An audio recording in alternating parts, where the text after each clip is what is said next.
Sejam bem-vindos ao primeiro podcast da AjaSeg. Vai ser uma troca de experiências do setor com tendências de mercado, com pessoas que são referências no setor de saúde. E hoje a gente está recebendo ninguém mais, ninguém menos do que ele, que é diretor-presidente da ANS, diretor de gestão da ANS, foi chefe de gabinete do Ministério da Saúde e membro executivo do Fórum de Saúde da CNJ, Paulo Rebelo. Paulo, obrigado pela sua presença aqui. Você quer começar explorando um pouquinho da sua trajetória na ANS? Quais foram os seus desafios? Porque assim, a gente está chegando no final do seu mandato aqui, no final de 2024. Você entrou lá em 2018. Conta pra gente como é que foi essa história desses tantos anos na agência. Bruno, obrigado. Eu acho que é sempre importante a gente estar dialogando e falando sobre o setor de saúde suplementar e todos os seus atores. Eu acho que a agência regula apenas um elo dessa cadeia, vamos dizer assim, só regulamos as operadoras de plano de saúde, mas isso faz parte de que é a palavra da moda, um ecossistema só. É isso aí. Então, todo mundo precisa estar engajado, cada um precisa estar dentro do seu propósito, da sua finalidade, obviamente, mas sem desconsiderar, sem deixar de lado que é o beneficiário, que é o centro de tudo. Então, assim, todo mundo trabalhar e focar no beneficiário, eu acho que a gente consegue fluir cada vez mais maior. E dentro da minha trajetória, eu entrei na agência em 2018, como você bem colocou, eu vinha do Ministério da Saúde, entrei na diretoria econômica financeira, passei 3 anos lá nessa diretoria e depois fui para a presidência e a diretoria de gestão, que é onde eu estou e fico até dia 21 de dezembro de 2024. Mas foi um período desafiador, vamos dizer assim. Pandemia no meio, né? Tive pandemia no meio, 2020 a gente começou com a pandemia e obviamente é um problema que afetou a economia e a saúde também. Então, acabou a área da saúde muito em voga, muito em discussão para todos os aspectos, ou seja, a agência teve que se reinventar, essa que é a verdade, porque imagine você ter que simplesmente tem que prestar o serviço, um setor que, como você bem colocou, são 51, na verdade um setor grande e robusto, de 51,4 milhões de pessoas. Quase 300 bi de receita. 300 bi, 5,7% do PIB brasileiro está nesse setor. O setor que entrega muita saúde. Só no ano 2023 foi 1,93 bi de procedimentos realizados, ou seja, internações, consultas, exames. E aí, fazendo uma comparação só com o sistema público no ano passado foram 2,3 bilhões de procedimentos para 75% da população brasileira, enquanto nós, com 25% da população, entregamos 1,93 bi. Então, é um setor robusto, um setor que requer muita atenção, requer muito monitoramento, muita fiscalização por parte da agência. Então, durante aquele período de pandemia, a gente teve que se reinventar. Ou seja, todo mundo na sua casa e tentando ouvir o mercado para tentar ver o que é que estava acontecendo. Ou seja, você tem um setor que tem pequenas, médias e grandes operadoras e nós temos um país de dimensões continentais. Imagine você ter que tentar ouvir a todos esses atores, a todas essas empresas, para ver o que é que estava acontecendo, para ver quais seriam os reflexos em cada uma das regiões. Então, foi um período desafiador, mas a agência entregou bem, porque a gente sacou uma situação, não sei se você recorda, mas a gente criou um boletim Covid, que é quando a gente conseguia dar informação para todos os atores do setor, de forma trimestral, que a gente entregava aquelas informações e durante esse período a gente colhia as informações das operadoras de plano de saúde, ouvia os beneficiários, enfim, nós fazíamos muitas reuniões virtuais, obviamente que não podia ser presencial, mas e além disso a gente entregou muita coisa, dentro de uma lógica regulatória, das medidas que nós adotamos ao longo do período, nós tivemos mudanças relacionadas ao próprio capital baseado em risco, que é uma norma nossa que a gente acabou aprovando, normas de proporcionalidade, ou seja, para olhar o setor, cada uma de uma forma, olhando as suas especificidades, reduzindo um pouco o capital regulatório naquelas operadoras que oferecem menos risco na sua operação. Nós avançamos na lógica de governança, nós aprovamos uma norma exatamente para isso, dentro de um viés de capital de risco, ou de controle interno e gestão interna das suas operações, exatamente olhando a qualificação cada vez maior do setor, aprovamos uma política de ESG dentro da própria agência. Então, foi um período muito rico, um período de muita entrega por parte da agência e tiveram outras tantas normas que foram aprovadas, sempre dentro dessa lógica de ouvir o setor, de ouvir os beneficiários de plano de saúde, ou seja, foi um período desafiador, mas que a agência conseguiu entregar de forma adequada. E aí, nesse finalzinho, a gente está tendo um problema gigantesco que é em relação à questão do orçamento. Aí é um problema nosso que a gente está vivendo com relação a cortes orçamentários, que acaba dificultando o trabalho que a gente vem desenvolvendo. Uma norma que também foi aprovada, a questão do dimensionamento de rede, que também foi aprovado.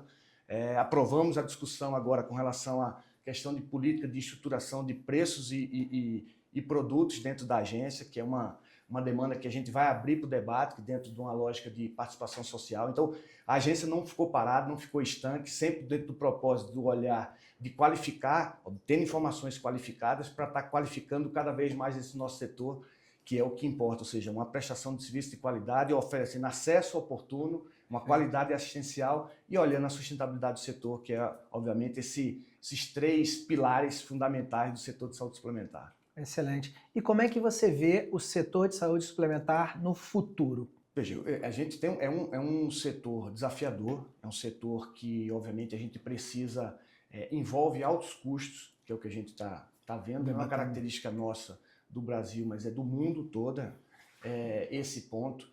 E eu acho que as mudanças precisam acontecer, eu acho que a gente precisa evoluir dentro de uma lógica de eficiência maior dentro do setor. A profissionalização dentro do setor precisa acontecer, mudanças na gestão das operadoras, mudança na gestão, no modelo assistencial que é implantado, dentro de uma lógica de promoção e prevenção de doenças, você mudar a questão do modelo de remuneração focando no valor em saúde, ou seja, mais desfecho, mais indicadores. A gente precisa qualificar esse nosso setor com mais informações, mais dados, que eu acho que há uma assimetria de informação muito grande ainda dentro do nosso setor. A gente regula, como já falei, apenas as operadoras, não regulamos prestadores, não regulamos a indústria farmacêutica.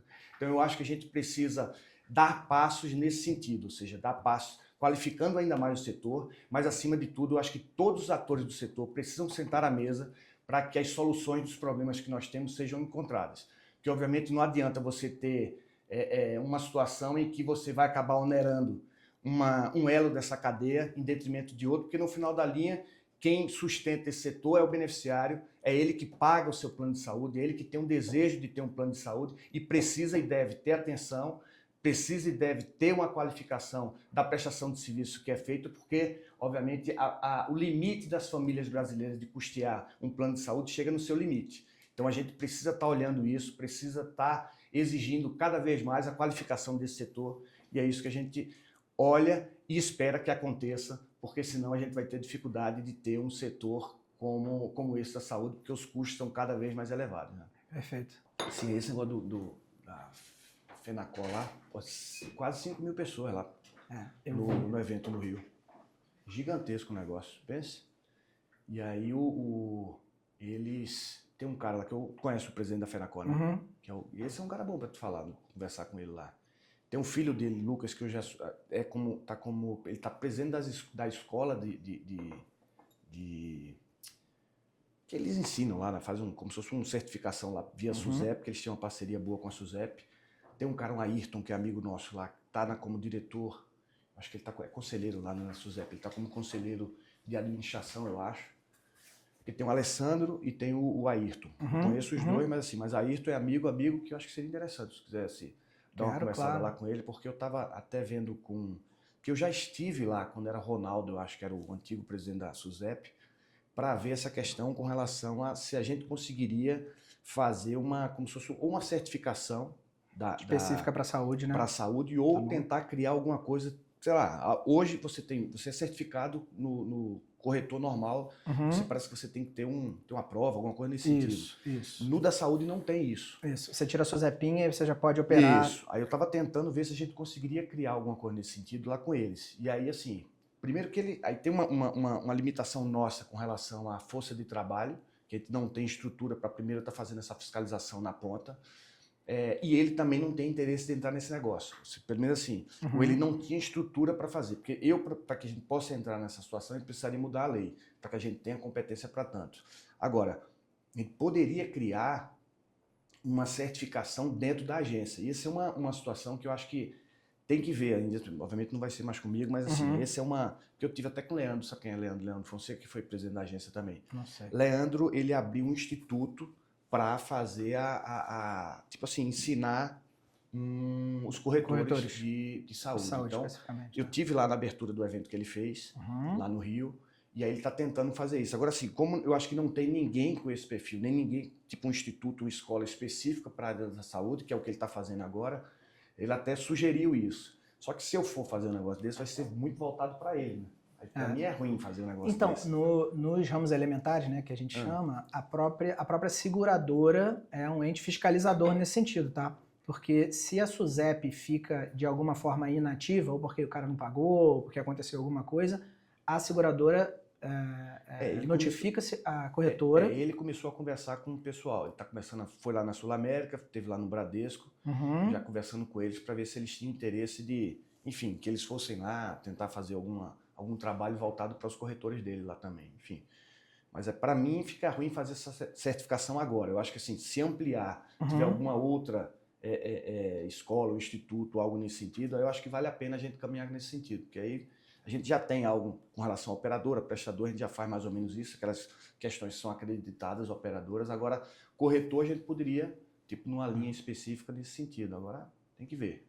Legal, pegando esse ensejo aí, assim, a gente tem um mercado de saúde suplementar basicamente custeado pelas empresas, né? Então a gente está falando aí de 80% do setor está dentro de planos coletivos empresariais, né? E essa turma, que vende plano de saúde, né? As corretoras que estão nesse setor são as principais distribuidoras de plano de saúde para essas empresas. Como é que você vê o canal corretor, assim, a forma de distribuição hoje e como você imagina que ela pode, se ela vai se sofisticar ou não no futuro? Eu acho que ela precisa e deve sofisticar. Por um lado, você tem o elo de ligação entre a empresa, muitas vezes é o elo de ligação entre a empresa e um plano de saúde, exatamente, são os corretores. Exato. Agora, esse nível de qualificação, esse conhecimento setorial do corretor, esse é um ponto que a gente não consegue verificar. E muitas vezes tem reclamações que nós recebemos e quando nós vamos conversar com o beneficiário, assim, eu não estava ciente dessa situação. Então, assim, eu acho que se a gente criar... Tem uma simetria de informação. Isso, se a gente criar algo... Porque, obviamente, eu sei que o business é vender, independente de você juntar a ponta. Uma vez juntando a ponta, resolveu o problema. Muitas vezes a gente sabe que tem corretores e corretores. Como qualquer profissão. Tem médicos, advogados e advogados. Então, dentro de uma lógica de que se você for... a informação é fundamental para o beneficiário que está comprando um plano e o corretor é quem leva essa informação. Perfeito. Se o beneficiário está empoderado daquilo que ele tem, dos seus direitos e seus deveres, obviamente vai evitar muitas das reclamações que chegam na ponta junto à agência. E foi nesse sentido que eu fui junto à SUSEP para que a gente pudesse dialogar, para que a gente pudesse criar alguma situação para poder verificar, para poder medir, para poder sentir como é que estava esse nível de conhecimento com relação aos corretores com a venda desses produtos junto ao beneficiário. Porque assim, hoje a gente vive num número elevado de reclamação. Se você for olhar, considerando 2022, a gente teve 250 mil, 2023 já saltamos para 300 e poucas mil reclamações. Judicialização tem aumentado muito. É uma assimetria de informação pesada. Perfeito. Tem, obviamente, alterações legislativas ao longo desse período que acaba dificultando ainda mais esse nosso trabalho, mas assim, eu acho que esse ponto a gente precisa evoluir. Tem, inclusive, na nossa proposta que a gente aprovou no último dia 27 de setembro, uma situação relacionada ao canal da venda online do produto. Que essa é uma situação que a gente já abriu, vai abrir, eu acho que amanhã, quarta-feira, a gente vai abrir a tomada pública de subsídios para exatamente... E eu falava isso no evento lá da FENACOR. Na FENACOR, falava com o Armando, né? É Armando? Armindo, que é o presidente lá da FENACOR, e eu falava, colocou isso aqui como sendo uma possibilidade de ter uma relação mais fácil, mais fluida na venda desse produto, e aí eu queria que vocês nos ajudassem, entrando na tomada pública de subsídio, apresentando informações, apresentando a percepção de vocês com relação a esse tipo de produto que a gente está tentando viabilizar. E aí ele disse que ia tocar isso, tanto é que na abertura ele fez essa fala. Ele mencionou, Paulo me convidou aqui para que a gente pudesse fazer uma contribuição com relação a essa tomada pública de subsídios e tal. Então, assim, eu acho que é uma situação interessante. Então, eu acho que é fundamental, como você bem colocou, 80% de sócio-mercado é plano empresarial. Então, a gente precisa qualificar todas as pontas e todos os elos. O corretor que faz essa ligação, esse link, o conhecimento do beneficiário cada vez maior, e a gente tem trabalhado muito nesse sentido. Se você for olhar, a matéria-prima da agência é a informação. Ou seja, a gente tem informação para todo lado, é muito dado. Agora, dado não quer dizer que você tenha acesso. Eu tenho dificuldade de tentar entender o que são aqueles dados lá, dados abertos nossos. E o que a agência tem feito? A gente tem migrado para uns painéis dinâmicos, tipo aqueles Power BIs que você consegue. Perfeito. E hoje nós temos mais de 20 desses painéis com informações claras, informações que você bate o olho e consegue enxergar, consegue entender, obviamente, aquilo que a gente está querendo passar. Você tem informação relacionada à situação da operadora, situação econômica financeira dela. Super você importante. tem índice geral de reclamação, também está lá. Você tem um mapa assistencial para que a gente possa medir e mensurar qual foi o atendimento realizado no ano de 2023, no ano de 2022, ou seja, são essas informações que a gente está deixando disponível para quem quiser, para quem, obviamente, tiver interesse, entrar lá no site da agência e você vai ter esse rol de informações lá para exatamente fazer com que quem está contratando um plano, ou seja, o beneficiário, tenha conhecimento de tudo e, obviamente, o corretor que faz esse elo também pode ter acesso a isso, ou seja, está disponível para que as pessoas possam ter conhecimento daquilo que a regulação faz, do que a agência faz, daquilo que a gente trabalha diuturnamente. Né? Perfeito. E hoje a gente tem um cenário, uma panela de pressão, né? Porque a gente tem as empresas que acham o plano de saúde caro. A gente tem as operadoras e os prestadores que reclamam de pouca margem. E a gente tem o beneficiário, que como você bem falou agora, dos 300 mil reclamações, então que também está insatisfeito, né? Qual o trabalho da agência no sentido de tentar colocar todos esses interesses na mesma linha, assim? Tem como missão institucional, na verdade, é regular as operadoras de plano de saúde, né? Defender o consumidor, o interesse público acima de tudo, regulando as operadoras, inclusive a relação das operadoras com relação aos beneficiários e prestadores. Diretamente a gente não faz regulação com relação ao prestador. Perfeito. O que acaba, como você colocou, o incentivo nessa relação acaba sendo, muitas vezes, ou seja, quem prescreve não é quem paga, quem na ponta, quem paga a mensalidade está insatisfeita porque a mensalidade está cada vez mais alta. E aí o que a agência tem feito? Na verdade, a gente tem tentado, acima de tudo, o diálogo, oportunizar o diálogo para todos os atores do setor. Eu acho que todo mundo precisa sentar na mesa para que a gente possa encontrar soluções. Eu acho que o modelo que a gente tem hoje não se sustenta daqui para frente, ou seja, eu acho que a gente precisa mudar algumas das premissas que a gente tem adotando dentro do setor. Obviamente, as operadoras precisam, de fato, fazer a gestão do cuidado dos seus pacientes. Os prestadores precisam, de fato, entregar uma assistência cada vez de mais qualidade para esses beneficiários. Os beneficiários cientes dos seus direitos, ou seja, não dá para você achar que se você contrata um determinado produto, você vai tentar judicializar para ter algum outro, você pleitear uma situação que é aquilo que você não contratou. Então, hoje, é o que eu digo, está um conflito generalizado, né? Um atrito generalizado em todos os atores do setor. E aí, o que a gente tem estimulado, obviamente a gestão não é nossa, não somos nós, a agência que está na ponta fazendo essa gestão. A gestão é feita pelas operadoras. A gente tem, dentro de uma lógica, de uma regulação indutiva. O que é isso? É você estimular comportamentos do setor. A gente sempre estimulou a questão da prevenção e a promoção da saúde, ou seja, do cuidado antecipado do paciente, e não apenas tratar a doença. Porque hoje a gente percebe que a gestão do cuidado é deixada de lado em razão de você receber a mensalidade de um lado, pagar o prestador do outro, mas você conhecer a sua população, conhecer seus beneficiários, o que é que você pode fazer para antecipar uma determinada atenção àquele paciente, que vai evitar, obviamente, um custo maior na ponta. Então, eu acho que essa mudança precisa acontecer. A agência tem estimulado ações de promoção e prevenção de doenças, tem, inclusive, incentivo financeiro para aquelas operadoras que venham aderir esses programas que nós temos. A gente, em paralelo a isso, tem também guias de modelos de remuneração baseado em valor. O que vem a ser isso? É estimulando que as operadoras, junto com os prestadores, estabeleçam relações de comerciais em que os pagamentos por aqueles procedimentos que são realizados sejam feitos baseados na entrega que é feita ao beneficiário, ou seja, dos desfechos clínicos. Que hoje o pagamento, ou seja, é feito por procedimento.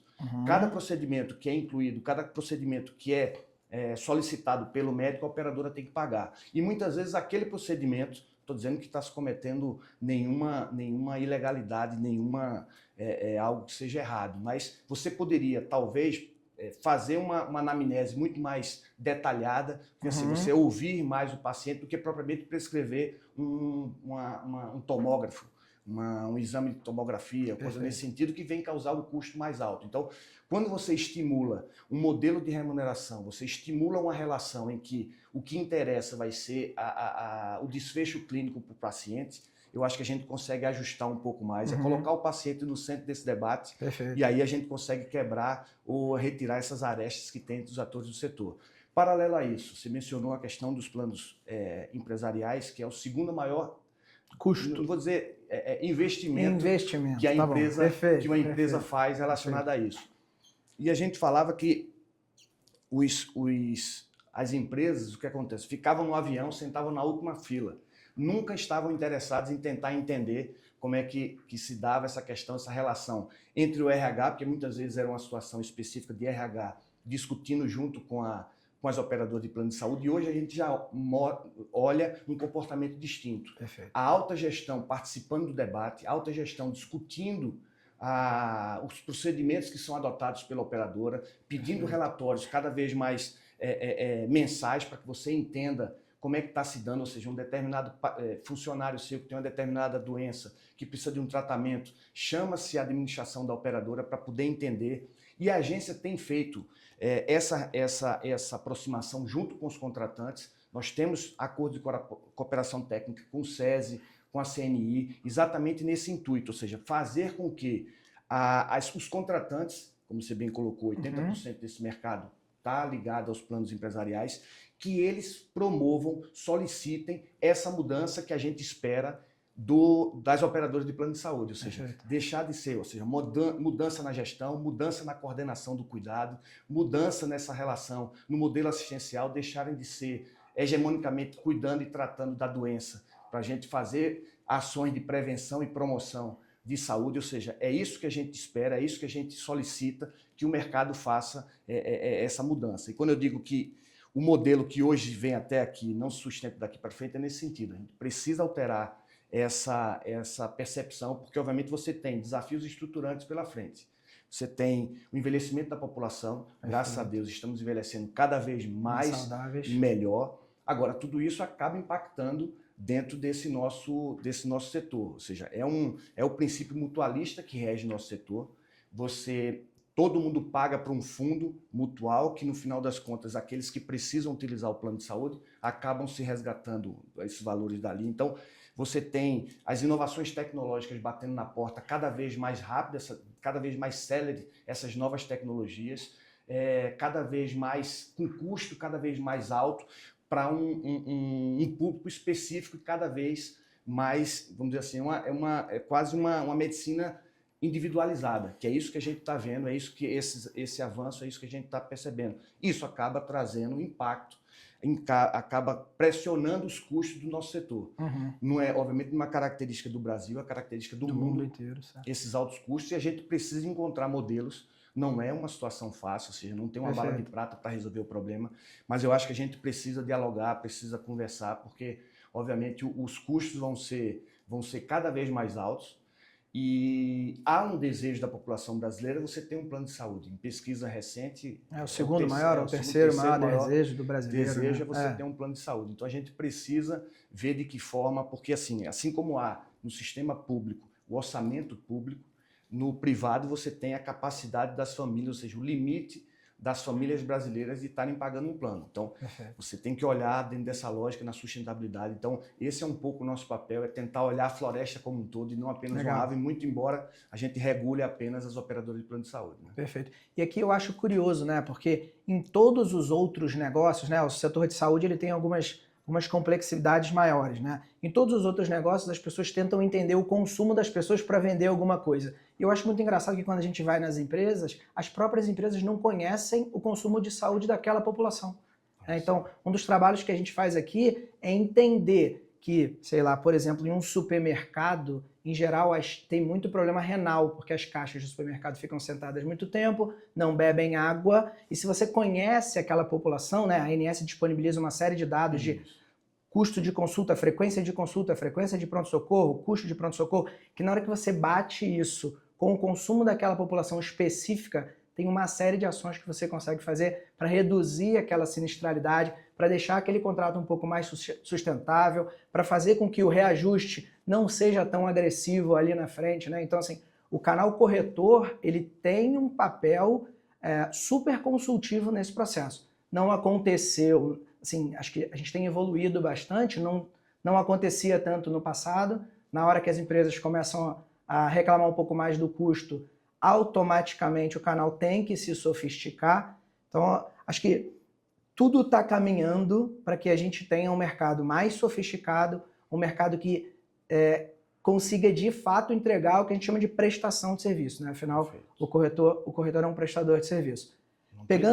Eu acho que assim, só pegando um gancho seu, Bruno, eu acho que se há algo que a gente possa, dentro do setor de saúde, e algo que a pandemia foi horrível para todos os aspectos, mas eu acho que essa mudança, essa transformação, seja através dos impactos tecnológicos, da inovação, eu acho que a pandemia acelerou muito esse processo.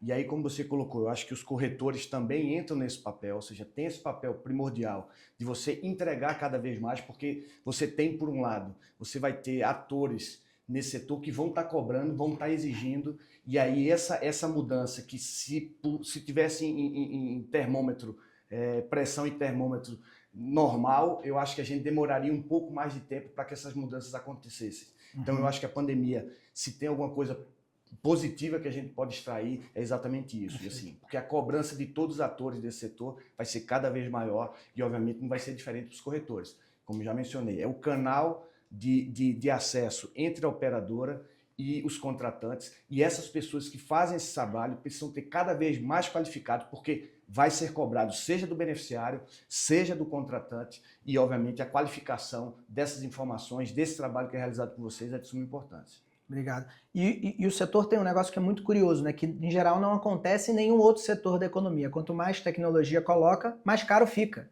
Em geral você botou mais tecnologia em alguma coisa, barateia o custo, né? No nosso negócio não. Então, quanto mais sofisticado a gente for, quanto mais a gente entender esse consumo de saúde, quanto mais a gente conseguir trabalhar para essas empresas e para esses beneficiários, né? Como você falou lá, a questão da assimetria de informação, comprar, entender o que está comprando, por que ele está comprando aquilo, não entender que vai judicializar, isso é que vai resolver o problema dele. Então, tudo isso faz com que o setor fique um pouco mais sustentável, né? Porque, na verdade, é assim, ao contrário de você substituir qualquer nova tecnologia que entra nesse setor, de vez ser substitutiva, não é. Ela acaba sendo cumulativa, né? Então, esse custo acaba ficando cada vez mais caro, subindo, elevando. Então, esse trabalho, e aí por isso que eu digo, esse trabalho na gestão, nesse modelo de gestão que hoje é atuado, que precisa ser modificado, é nesse sentido. Ou seja, você precisa trazer seu beneficiário para perto, você precisa estar informando muito ao beneficiário para saber quais são os seus direitos, seus deveres. Obviamente,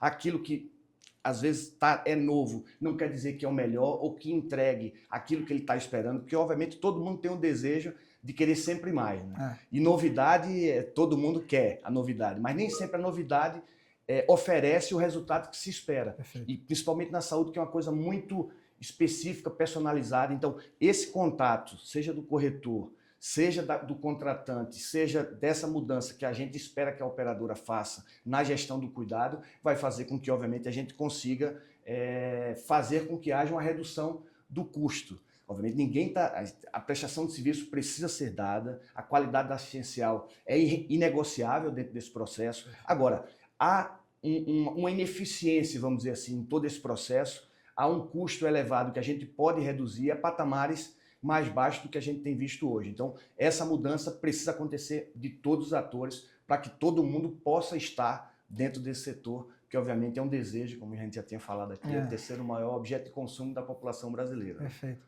Muito legal. Pegando aqui um gancho na sustentabilidade do setor, né? Um negócio que o canal Corretora, a gente fala bastante, né? Sobre produtos. Né? Então, a gente hoje tem lá o ambulatorial, que não é um protagonista hoje nesse setor e que seria uma excelente forma de acesso para ampliar o número de beneficiários. A gente sabe que a gente está num momento de recorde histórico de beneficiários, 51,4 milhões de beneficiários. A gente tem um recorde histórico, isso é super legal, acho que vocês vêm fazendo um trabalho excelente nesse sentido, mas até para a sustentabilidade do setor, para a oxigenação do setor, a gente precisa aumentar esse número, né? Como é que a agência tem trabalhado no sentido de produto? Né? Assim, existe algum produto que vocês estão começando a ver? Teve audiência pública agora da regulação dos cartões de benefício. Como é que a agência está vendo o próprio ambulatorial? Qual a sua opinião? Qual a opinião da agência a respeito? Sustentabilidade, novamente, é uma preocupação da agência como um todo, porque eu estava até ouvindo uma palestra recente, que a sustentabilidade, quando a gente fala da sustentabilidade, muitas vezes a gente olha apenas na lógica da operadora em si. Obviamente, essa é uma preocupação. Perfeito. Mas é a sustentabilidade da capacidade das pessoas, das famílias brasileiras, estarem pagando o seu plano. Então, quando a gente faz qualquer medida que é adotada pela agência, ou seja, primeiro que tem um estudo tremendo antes disso, ou seja, qualquer medida que a agência venha adotar, você tem um passo atrás, o que não está divulgado, mas a gente vem estudando, a gente vem colhendo as informações, que é o que eu já mencionei, a matéria-prima nossa é a informação. E dentro de umas características que você tem numa agência reguladora, de um corpo técnico, da sua autonomia, de um corpo técnico de qualidade, é você tomar as decisões baseadas em informações qualificadas. Então, a agência em nenhum momento vai tomar qualquer decisão, vai divulgar qualquer nova norma, sem que haja, primeiro, participação social, sem que as pessoas possam, de fato, contribuir para aquele produto que a gente está colocando para ser testado, ser experimentado pelo setor. Então, é um processo regulatório muito rígido. Você tem uma análise de impacto regulatório, você tem uma avaliação do resultado regulatório, você estabelece as prioridades da agência dentro de uma agenda regulatória em que todos contribuem para aquelas prioridades que a gente estabelece dentro daquele ciclo. Então, tem uma preocupação muito grande da agência nesse sentido. E quando você fala da sustentabilidade de novos produtos, a agência tem hoje no seu rol 16 produtos estabelecidos já, ou seja hospitalar com obstetrícia, enfim, são 16 ao todo. Tá bom. E, paralelo a isso, a gente tem visto um mercado de prestação de serviço, que são os cartões de desconto, que a gente tem visto aqui, estima-se que seja de 20 a 60 milhões, ou 40 a 60 milhões de pessoas que são atendidas por esse produto. Quase do tamanho do setor, né? Incrível. Quase do tamanho do setor. E aí você tem uma decisão na justiça, que houve uma decisão do próprio STJ, em que obriga a agência a fazer a regulação desse produto, ou seja, desses cartões de desconto. Então, ainda está em grau de recurso, tem um embargo de declaração ainda para ser julgado, ou seja, que é um recurso, o último recurso antes da decisão definitiva por parte do STJ, mas a agência já está acompanhando. E o que a gente tinha feito, Bruno? A gente já tinha, dentro da agência, como eu já mencionei, desde 2015 a gente estava estruturando na verdade é um combo, falei numa entrevista, seria um combo, mas na verdade é uma regra de estruturação de reajustes de produtos dentro da agência. Tá bom. Tá? O que vem a ser isso? Na verdade são 3 eixos, 3 temas principais que a gente estava estudando, um relacionado à sustentabilidade, um relacionado à concorrência e o outro relacionado à transparência. São esses 3 temas macros. Desses 3 temas, embaixo a gente explodiu algumas ações que a gente estava estudando. Uma, a questão do reajuste individual, que acabou avançando de uma forma mais rápida do que esses outros produtos que eu vou mencionar agora, que foi exatamente em 2018, quando a gente estabeleceu uma nova fórmula do reajuste individual, não sei se você lembra. Lembro. Então, houve aquela fórmula que ficou muito mais transparente, o mercado consegue precificar qual vai ser o percentual de reajuste antes mesmo da agência divulgar, o que demonstra que é uma fórmula de sucesso. sucesso. Tem uma outra situação que é exatamente a questão dos planos coletivos. para dar mais transparência aos planos coletivos. Aí envolve a questão das cláusulas com relação ao contrato, porque muitas vezes são cláusulas que você mal consegue entender. Tem é feito e é colocado alguns indicadores, então a ideia é que a gente discuta essas cláusulas, discuta essas propostas para que a gente possa evoluir. Uma outra também... Nem calcular, nem fiscalizar, né? Porque a sinistralidade da operadora, ela vem e você também não sabe como ela vem, né? É isso. Ela então, vem. Precisa dar mais clareza a isso. Um outro ponto é a questão do pool de risco, ou seja, quando você tem um contrato até 29 vidas, que a gente chama de pool de risco, em que a gente estabelece que a gente regula o individual, o reajuste individual e o reajuste coletivo também. A gente faz um reajuste, muito embora fala que mais efetivamente é o individual, mas a gente não deixa de regular os planos coletivos também. Então, o que a gente fez e estabeleceu dentro da regulação? Aqueles planos, aqueles contratos até 29 vidas, o que a gente determinou? Que todas as operadoras de plano de saúde precisam juntar todos os seus contratos até 29 vidas e estabelecer um único reajuste. A ideia é exatamente dentro do princípio mutualista, você conseguir diluir esse risco entre um número maior de beneficiários. E aí a gente está estudando a possibilidade de, ao invés de 29 vidas, a gente ampliar para mais 100, 200, 300, a gente está estudando isso. Então, essa é uma outra ação. Uma outra com relação... Porque hoje, com o incremento de custo de alguns tratamentos, né, os tratamentos complexos, naquela população bem pequenininha, na hora que o cara vai tratar alguma coisa, acaba impactando demais o sinistro, isso gera um reajuste que vai ser muito mais alto. Por isso que a agência fez esse cuidado, olhando o beneficiário, que a gente está tentando, obviamente, ampliar um pouco esse número.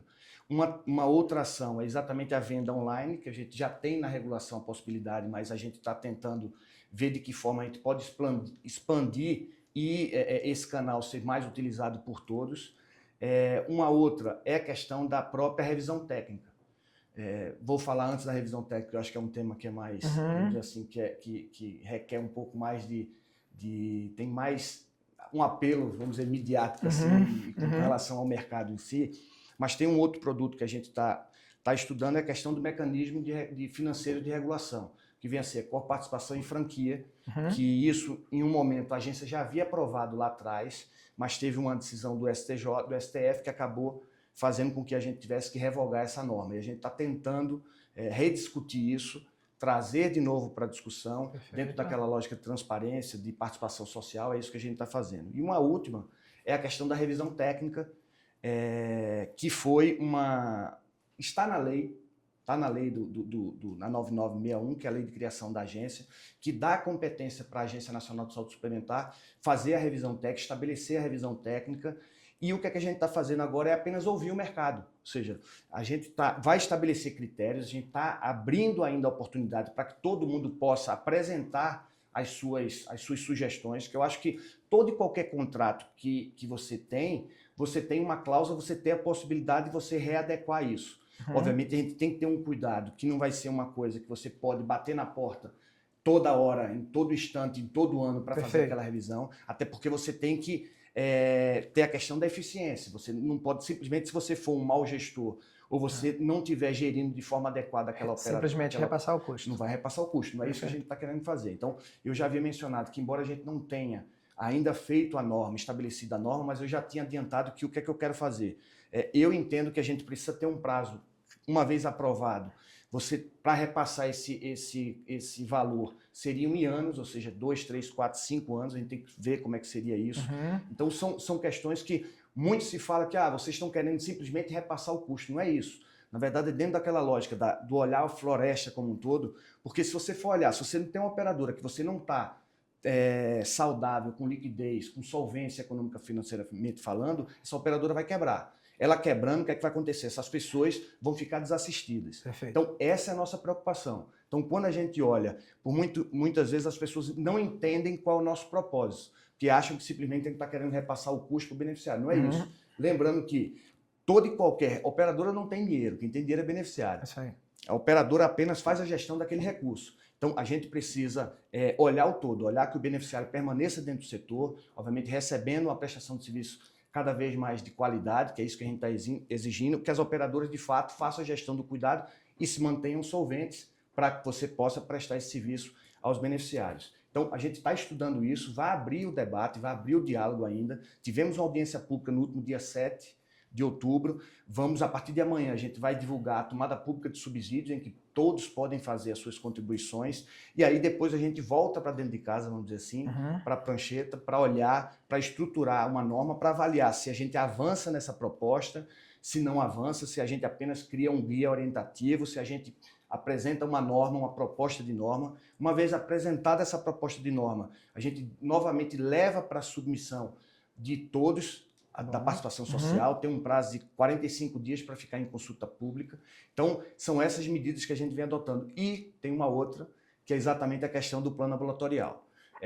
Em razão dessa situação, dessa discussão que está sendo travada junto ao Congresso, ou junto ao STJ, eu apresentei um voto no sentido de levar para o debate, levar para a discussão um plano exclusivamente ambulatorial. Porque, assim, obviamente, a gente olha e observa esse setor, porque, veja, o plano individual, por que a gente também está levando essa questão da revisão técnica? Porque hoje a gente tem, muito embora 92% de todas as operadoras do mercado comercializem um plano individual, as grandes operadoras não têm mais esse desejo, não têm mais essa vontade. E aí a gente foi consultar, foi tentar fazer um estudo, uma avaliação do que seria uma forma de você estimular novamente o plano individual. Porque, obviamente, você tem, se você é vinculado a uma empresa, você tem o acesso ao plano empresarial. Se você for ligado a um sindicato ou uma associação, você consegue um plano de adesão. Mas se você não for elegível para nenhuma dessas, o que lhe sobraria seria o plano individual. Ou você tem muita dificuldade de comprar. Aí você tem dificuldade. Ou se você tem um CNPJ, uma empresa sua, aí você pode fazer um plano um PME nessa situação. Mas perceba que tem num braço importante de que hoje você tem muita informalidade no Brasil, você tem muitas pessoas autônomas, por que não estimular a venda do plano individual, já que a gente não está olhando, não está vendo isso? Então, é um pouco isso que a gente está fazendo quando a gente está estimulando o plano, a revisão técnica, para que passe a ser um atrativo para que as pessoas possam, na verdade, as operadoras possam vender de novo. E o plano ambulatorial você tem uma margem, você tem um público, 75% da população brasileira dependem exclusivamente do sistema público. Mas, por outro lado, você tem visto um aumento crescente desse tipo de prestação de serviço relacionado aos cartões de desconto. Perfeito. Então, a ideia nossa é, primeiro, discutir e debater essa questão. Obviamente, a gente entende a lógica da integralidade, a gente entende que tem algumas questões, algumas defesas de um lado que são contrárias a esse produto, mas eu acho que o debate é importante, acima de tudo. Não debater, eu acho que esse é que é o problema. Porque, veja, você tem... Ah, Paulo, mas e se essa pessoa for diagnosticado com câncer? Ela vai para o sistema público. Perfeito. Mas e se essa pessoa não tiver nem condições de poder fazer um exame e detectar que ela tem um câncer? Percebe que ela vai passar muito mais tempo aguardando para quando tiver uma situação mais severa, ela vai procurar o sistema público? De qualquer forma, ela vai cair no sistema público.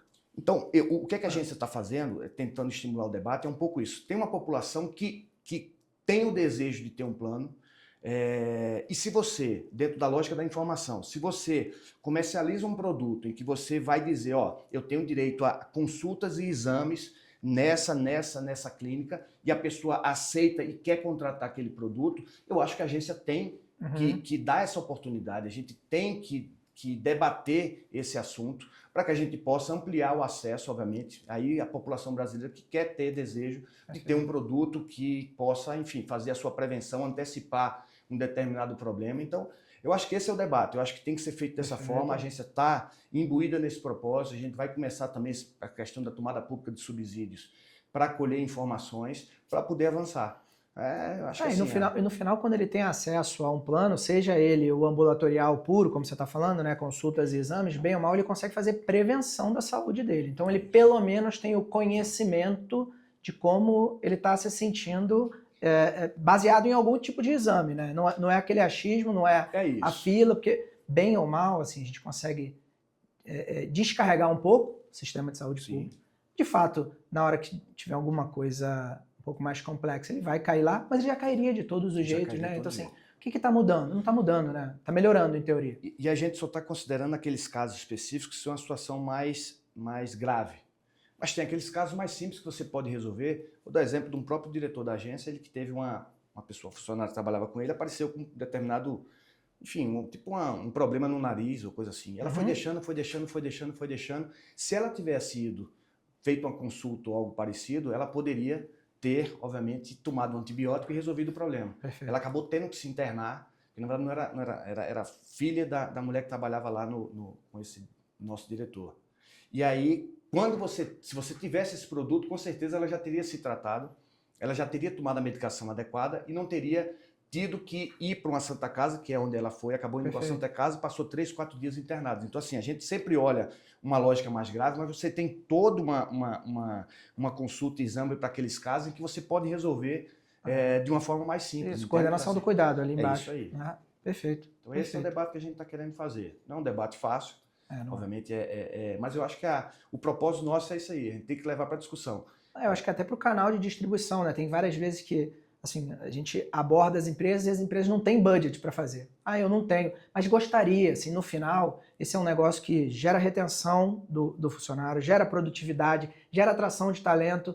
Então, na hora que a gente vai conversar com uma empresa, a gente tem uma opção de acesso, né, com um custo um pouco mais competitivo, acho que a gente consegue trazer mais gente para dentro do setor, né? Gerar acesso e, bem ou mal, cuidar da população do jeito que ela tem que ela deveria ser cuidada. E mais uma vez, vocês como corretores têm a importância exatamente dessa divulgação dessas informações, Perfeito. Desses produtos, ou seja, porque me questionam, e a judicialização? Porque isso, obviamente, é um problema que a gente tem no Brasil, ou seja, é uma característica brasileira de ter uma judicialização excessiva, mas, por outro lado, se você tem a informação, se você consegue se blindar, consegue através de documentos e que a informação foi prestada de forma adequada, eu não vejo problema, eu não vejo porquê que esse produto vai ser muito judicializado. Muito pelo contrário, eu acho que aquilo que foi informado de forma adequada, aquela pessoa que estiver comprando aquele produto, ela sabe o que é que ela vai ter direito quando ela estiver comprando aquilo.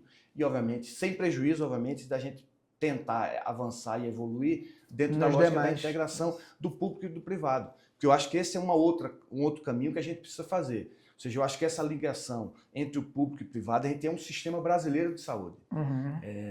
E aí a gente precisa discutir, ou seja, numa situação como essa, de que forma a gente pode avançar, de que forma a gente pode evoluir. Então, eu acho que são caminhos que a gente pode enfrentar, temas que a gente deve e precisa colocar na mesa e, obviamente, lá na frente a gente vê qual vai ser a melhor situação. A gente tem uma lógica do próprio ressarcimento ao SUS, que é um valor que a gente acaba cobrando daquelas pessoas que têm plano de saúde e que são atendidos pelo sistema público.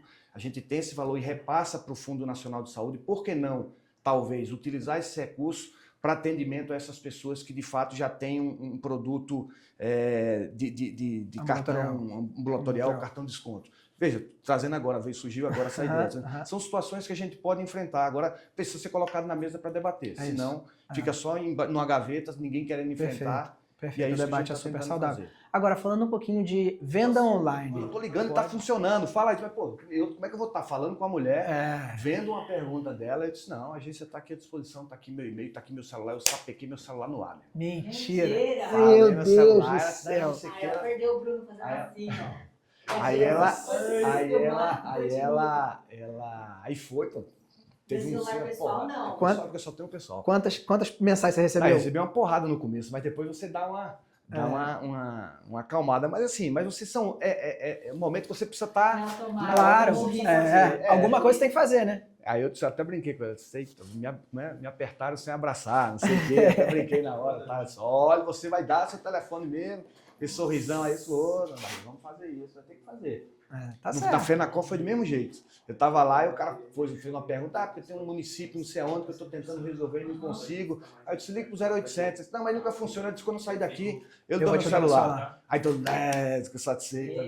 E você deu? Dei. Deu? E o cara tá me ligando já, né?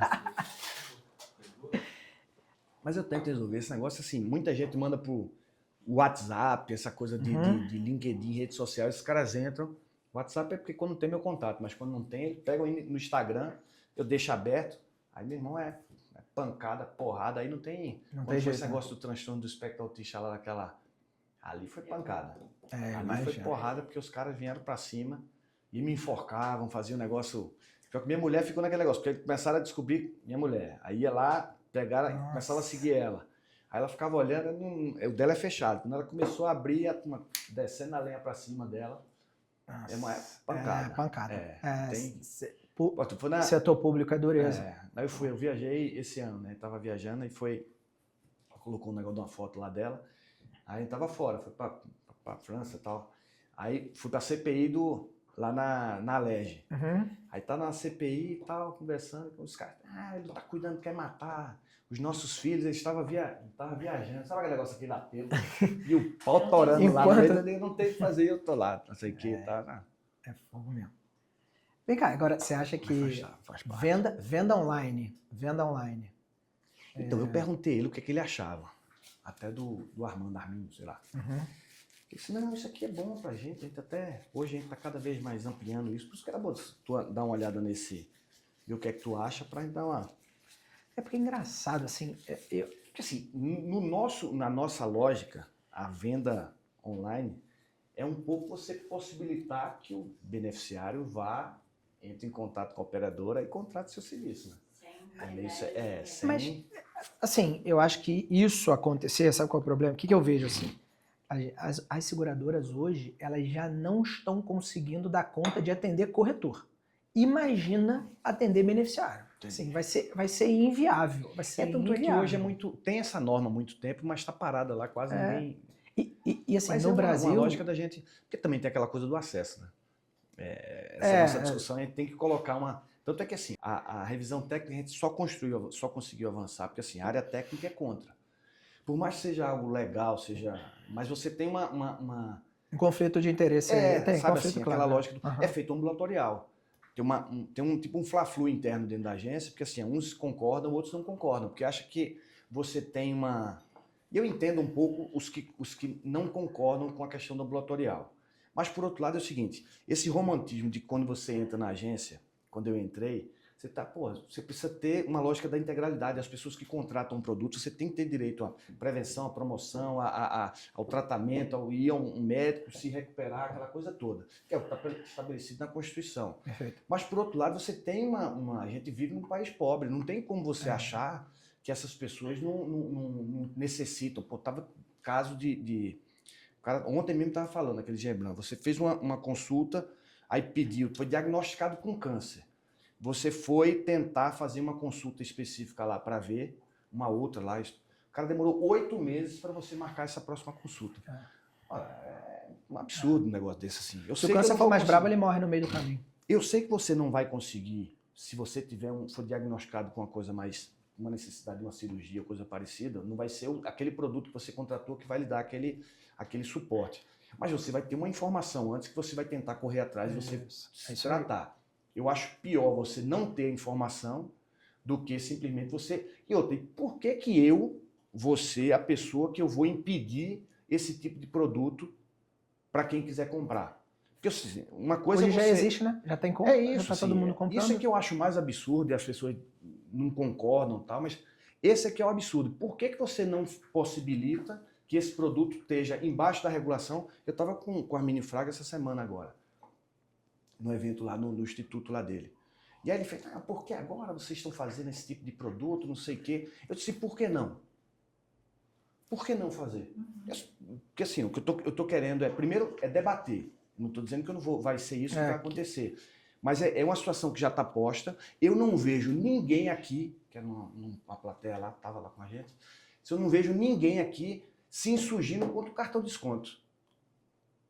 Não vejo, os moralistas aqui, tá todo mundo pé da vida com cartão de desconto, não vejo ninguém indo para a imprensa, batendo, reclamando, não vejo nada. Aí quando a agência, que é um órgão estatal, na verdade que vai ofertar esse produto, exigindo uma certa regra daquelas empresas que vão comercializar aquele produto, vocês não querem que a gente enxergue isso? Não é melhor eu estou dentro da lógica de você ter uma necessidade de fazer uma gestão populacional, de você tentar entender essas pessoas todas, o que é que elas estão tendo, o que é que elas estão sofrendo, e aí eu posso ter essas informações porque assim, eu vou integrar junto com o sistema público. Eu já tenho um decreto que me obriga a passar todas as minhas informações para o Ministério da Saúde. Até 2028 a gente tem uma lógica de um prontuário eletrônico. Se esses cartões de desconto que não são regulados, como é que você vai ter essa informação passada para lá? Sabe assim, então eu tô porque isso é privado, não é público, você não tem a obrigação de fazer isso. Uhum. Então, a partir do momento que eu trago essas pessoas todas para cá, eu vou ter informação e eu vou poder passar a informação para o sistema único. É isso aí. Mas o cara não quer. E aí toma um pau para cima. Quer? Não é moleza não. Hoje bateram mesmo, né? Hoje já naquele metrópole já tem batendo lá. Já tá batendo em você? Os caras só fazem reclamar. Mesmo. Só fazem reclamar. Assim, eu gosto muito da ideia, acho que o setor não gosta do ambulatorial por causa das 12 horas lá. Então, assim, expõe a um risco desnecessário, o produto fica caro. Agora, uma coisa que a gente tem que ver, porque assim, o que é um cartão de desconto? Cartão de desconto você paga uma mensalidade, ou seja, e toda vez que você for fazer uma consulta, um exame, você paga um valor por isso. O ambulatorial seria um produto em que você vai estabelecer um preço, em que você tem o direito naquele mês a usar A, B, C. Perfeito. Será que esse tipo de produto vai conseguir convencer essa turma daqui a vir para cá? Porque assim, aqui, vamos dar um exemplo, que eu pago... Vamos fazer uma conta de padaria aqui, R$20 para ter direito ao cartão e você paga 70 quando você utilizar. Se aqui, na pior das hipóteses, eu estabeleço um valor de R$100 por mês, você no final do ano você vai estar com 1.200 pago aqui, enquanto você podia ter pago 300. No final a conta vai ser o seu acesso a exames, por exemplo. Você vai fazer uma tomografia, vai pagar 500. Não é 1.000, é 500, mas 500 já são 5 meses. Então, mas isso ele já tem no cartão de desconto, concorda? Sim. De alguma forma? Só que aí é atuarial, né? Um brasileiro médio faz 3,8 consultas por ano. O cara vai jogar isso lá no atuarial. Eu sei, Matheus, assim, mas esse é um produto que você tem no mercado que é mais barato, e a gente vai estabelecer um produto que você vai pagar por mês um valor X. Isso. Acho que no final das contas, quem tem o desejo de ter alguma coisa vai acabar indo pro mais barato, né? Eu acho que vai ter público para todo mundo, né? Mas, de fato, você não vai conseguir fazer uma migração das 40 ou 60 milhões de pessoas que estão hoje no cartão de desconto migrar para o ambulatorial de uma hora para outra. Só que o cartão de desconto é um negócio um pouco mais difícil de você controlar. Então, assim, quando você vai vender para uma empresa, é muito mais complexo. Eu vou te dar aqui um cartão e aqui é um acesso, aí você paga, aí eu pago desconto em folha. Tem uma série de coisas que deixam essa gestão mais complicada para a empresa também. Se ela tem um produto que está regulado, imagina o seguinte, você é uma empresa séria. Se é uma empresa séria, você quer ter um produto que, se for similar, que está regulado é melhor do que comprar um que não está regulado. Claro que tem a questão do custo aí envolvido, né? Mas se ele pode comprar por R$100 ao invés de comprar por 500, né? E ele já gera algum tipo de acesso, o que eu acho que vão se criar aí no meio do caminho, na hora que esse negócio passar, é algumas empresas dando crédito, isso já tem um pouco, né? Mas dando crédito para... Já tem associação, você tem a associação dos cartões que já estão criando, o Tutuca, etc, já está à frente disso. Tem uma outra que é das clínicas populares. Anabesp, alguma coisa assim. Eles já criaram, são 5 empresas que se uniram, tem hoje 170 clínicas, atende a 2 milhões de pessoas e um público até interessante, sabia? É um público que ganha de 3 mil a 13 mil reais. Que é uma galera que ganha uma grana até. Muito bom. 13 mil a média de... Então, assim, ele tem esse atendimento dessa turma, que obviamente ele tem como um serviço o cartão de benefício, que é o cartão de desconto deles lá, para também fazer com que haja uma fidelização daquelas pessoas. Mas tem esse outro produto que é ofertado, ou seja, ele controla, você fica somente com a possibilidade de ser atendido naquelas clínicas. Então tem toda uma... Mas ele financia? Quando tem a necessidade, sim. É porque eu acho que em algum momento esse mercado vai ficar um pouco mais interessante, né? Porque o cara é diagnosticado. E aí, ele vai ter que ir pro SUS. Não, mas sabe o que esses caras fazem? É o seguinte, você vai estar aqui, está diagnosticado. Essa turma aqui tem uma health tech também. Ou tem uma fintech também vinculada a eles. É isso. Aí você acaba fazendo assim, tá aqui, você vem para cá, daqui você... Ou seja, você tem o ciclo completo desse negócio. O cara ganha dinheiro de todo jeito. É isso aí. Você ganha dinheiro de todo jeito. Então é isso que está sendo. Vai começar a financiar a cirurgia, financiar tratamento de câncer, financiar um monte de coisa. E aí eles têm o cartão de desconto, o cartão de todos, ele tá procurando uma rede hospitalar maior para você fazer já essa parceria com eles, quando tiver uma situação, necessidade de uma cirurgia, e ao mesmo tempo pegando a atenção primária toda para eles, entendeu? Aqueles de baixo custo, baixo risco ali, todos levar para essa turma do cartão de desconto. Só que quem contrata um plano de saúde não quer estar numa clínica de de baixo risco, entendeu? Os Perfeito. caras querem, de fato, você quer estar dentro de uma estrutura maior. E aí tem todos os, vamos dizer assim, os problemas de você entrar num local, no hospital, de você converter aquela, por exemplo, urgência e emergência, você ir para uma internação, você dependendo do hospital que for, se não for verticalizado, você acaba tendo o percentual maior de internação, muito maior do que no outro, Perfeito. que não é verticalizado, enfim, mas mas no final eles estão operando bem parecidos com os planos de saúde, né? no final dos contos, E aí, assim, se você não regula, pô, você concorda que tem Eu tenho dificuldade de fiscalizar essas pessoas. Isso, Tenho dificuldade de você conseguir enxergar essas pessoas e fiscalizar essas pessoas, para ver se elas se enquadram dentro de uma lógica de cartão de desconto, ou de um plano de saúde. Esse aqui é o ponto. Porque a gente tem duas notas lá, duas notas técnicas que estabelece e faz a distinção do que seria qual a diferença de um cartão de desconto, cartão de benefício, para um plano de saúde. Então, assim, é você ter uma rede credenciada, você ter o pagamento todo mês, ou tipo a mensalidade. Então, é uma linha tênue muito grande do que seria um plano de saúde do que não é um plano de saúde. Perfeito. E aí, uma vez reconhecendo como sendo um plano de saúde, você precisa fazer uma fiscalização, precisa lavrar um auto, porque aí é uma operadora sem registro. E aí, sendo uma operadora sem registro, a gente vai ter que enquadrá-la, caso ela queira continuar no mercado, enquadrá-la como operadora e todas aquelas implicações de capital regulatório, aquela coisa toda que a gente exige, entendeu? Perfeito. Qual mensagem você gostaria de deixar para os empresários, para os corretores que estão ouvindo a gente aqui sobre o futuro da saúde no Brasil?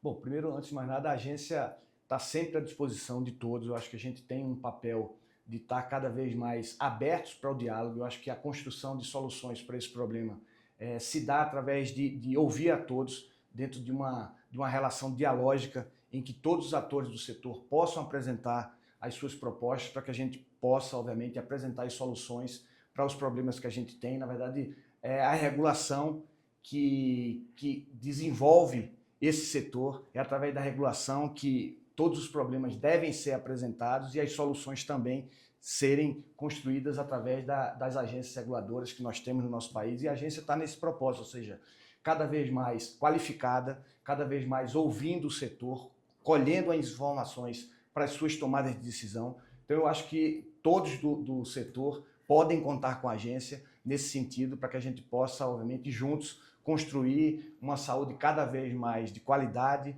oferecendo acesso oportuno, a qualidade da assistência e a sustentabilidade do setor. Muito bom. Paulo, muito obrigado.